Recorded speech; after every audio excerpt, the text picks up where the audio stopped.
Sveiki, šioje pamokoje pasimokinsime, kaip reikia modeliuoti su Editable Poly. Tai nusibrėžiame paprastą dėžutę ir dažniausiai visas modeliavimas prasideda nuo tokio paprasto objekto. Jis pradžiai turi tik labai paprastus nustatymus, ilgį, aukštį ir plotį ir taip pat segmentus. Tam, kad įsijungtumėme kraštines, paspaudžiame F4 ir toliau spaudžiame dešinį pelės mygtuką ir Convert to Editable Poly.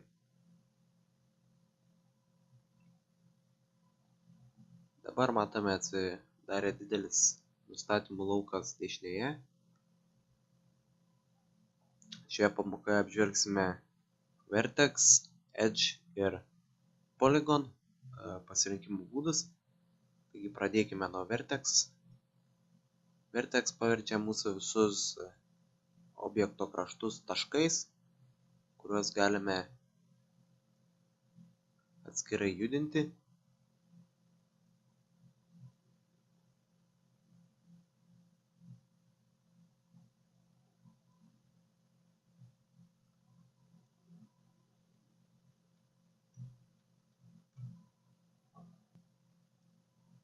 Edge leidžia mums pasirinkti kraštines.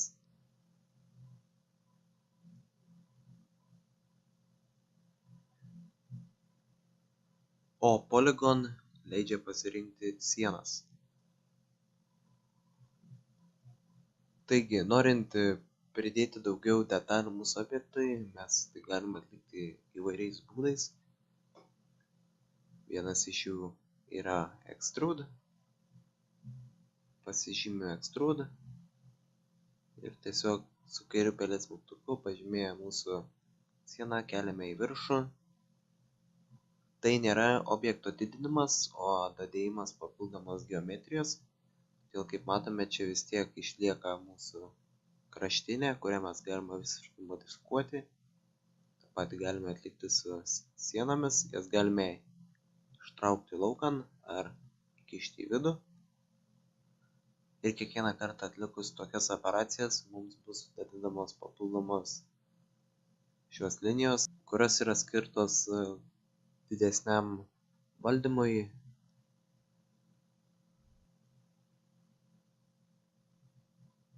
Savo ištrauktą objektą mes dalį galime ne tik judinti, atsukinėti galime.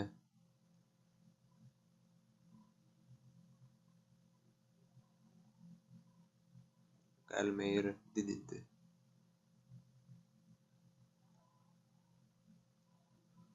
Toliau pasirenkame Bevel.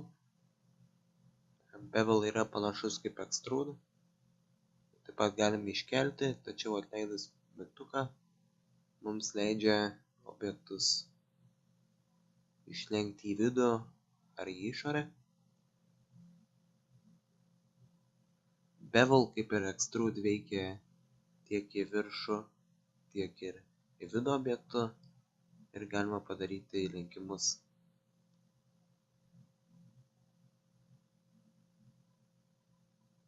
Ir galime padaryti įlenkimus ir išlenkimus į abi pusės.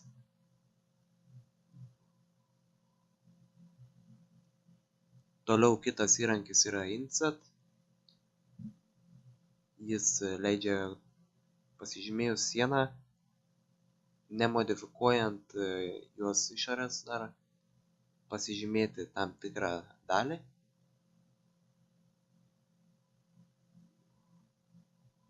Ir ją modifikuoti, kad paskui galėtumėm su jo daugiau dirbti. Pasidarius tokį stačiakampį galime paskui spausti Extrude ir jį tiesiog ištraukti laukan. Taip pat galime sukurti tiltus, pasiemame Extrude, šią sieną išsikeliame, kad būtų po kelias linijas.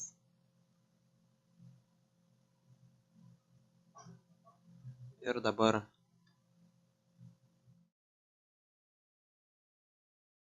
laikant Ctrl mygtuką, pasirinkus šią ir šias sienas spaudžiame bridge.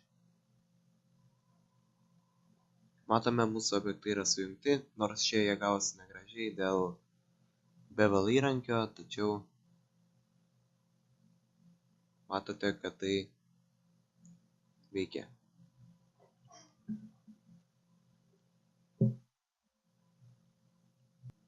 Mes dabar apžvelgėme, kaip galime dirbti su Polygon, taip pat naudojant Edge. Galime dirbti kraštiniu lygyje.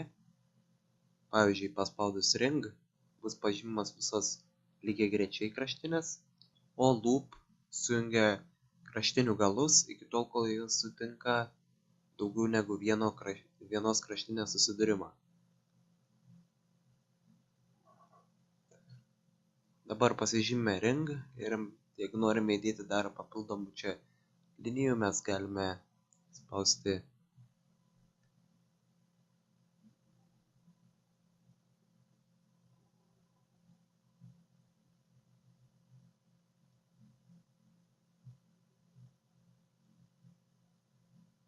connect ir kaip matome per vidurį, kur buvo visos tos kraštinės, įdedamas dar viena linija, kuri taip pat turės visus tuos taškus ir kuriuos galime modifikuoti. Arba galime grįžti atgal ir paspausti settings šalia connect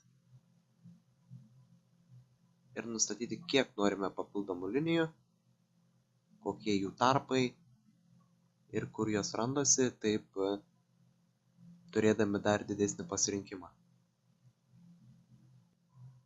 Dar vienas labai naudingas įrankis yra Camfer.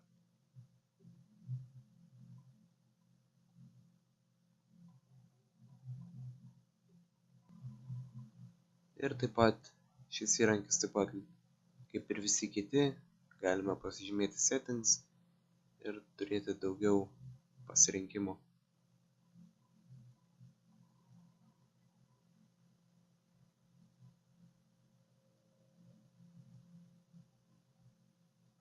Jeigu viskas gerai, spaudžiame varnelę.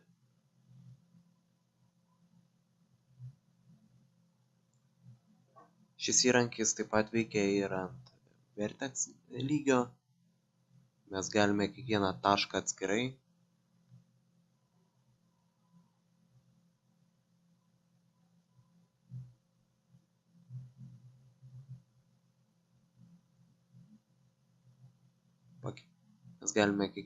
atskirai pakeisti.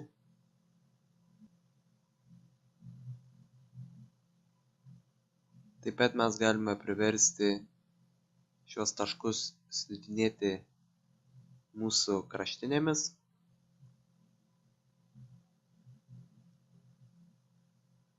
Naudodami constraints edge.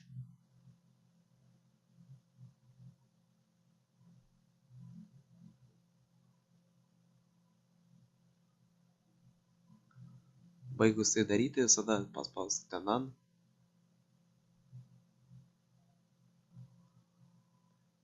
Taip pat mes šios taškus galime sujungti, naudojant weld.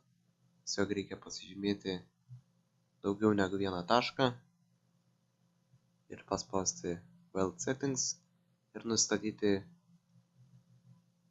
kaip norime, kad jos būtų sujungtos.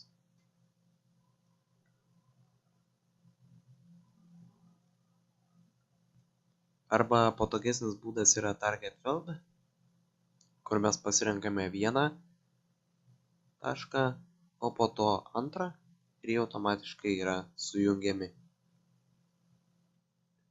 Taip pat galime pjaustyti savo objektus su cut, pasirenkame cut ir ant kiekvienos sienos linijos ar taško yra skirtingas žymeklis. Paprasčiausias būdas yra tiesiog paspausti kraštinės.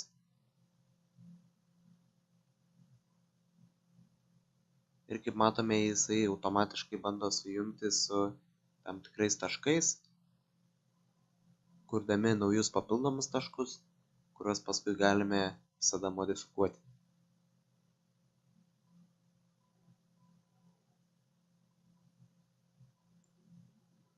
Paspaudus vieną kartą atsiranda automatiškai antra eilutė, o norint baigti, tiesiog paspaudžiame dešinįjį pelės mygtuką. Taigi šiai pamokai tiek.